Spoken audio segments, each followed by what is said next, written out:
70% of workplaces in the U.S. have open office floor plans. Sure, they're terrible for staff morale and productivity, but they're cheap, so they're hard to kill. People want their personal space. All corporate interiors, Andrea Mosley was already seeing a move away from open floor plans. Way before COVID. And now, efforts to reduce transmission may lead to the return of the cubicle? 82-inch high panels, a lot of hard surfaces, complete isolation. That was a terrible way to work. Okay, if open offices are disease-spreading petri dishes and cubicles are soul-deadening torture chambers, what are we going to do? Office space is always evolving, and it should. We're looking at changes that might be coming to your office post-pandemic, and it's likely to start with creative solutions to make existing offices work as best they can. That starts with simply spreading people out. We can reconfigure existing spaces. Maybe they alternate every other station to have 6 feet around them clear. That might mean staggering shifts and sharing the fewer, more spread out workstations that remain, which means establishing some hygiene rules. Making sure that everybody manages the cleaning of their space. You can also encourage physical spacing by just putting inexpensive roadblocks on the floor. Add things in like plants as dividers. It's a natural division and kind of softens up the space. Next, I hope you're into that salad bar aesthetic because it's time to prepare for Plexi. Plexiglass is clean. It's good for germ control because it's a barrier. And plexiglass doesn't wall you all the way off like those old cloth-covered cubicle panels. It also allows light to come through. And light is so important to the well-being of individuals, for mental outlook, just the overall well-being.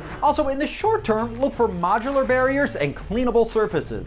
Mobile screens that we can roll around and put in between people when they're sitting at a conference table together. And companies might swap out old chairs for new hygienic alternatives. We've always incorporated things like antimicrobial fabric and fabrics that are bleach cleanable. Okay, these are just initial temporary fixes to get people back in the swing of things, but what might be coming down the pike when companies make structural changes? We are going to disrupt the cubicle itself. That means balancing separation with a more designed aesthetic, like these chemistry canopies from the Senator Group. It really does give great separation in the office that looks a little more hip and happening rather than a panel. And you may see offices taking cues from the cruise industry. The last time I was on a cruise, they had hand washing locations before you went into the main dining room. And I wonder if things like that'll start to incorporate into the corporate setting and hold people accountable that way. A hand washing station outside the conference room? Sign me up. The new normal in office design is at the top of the list.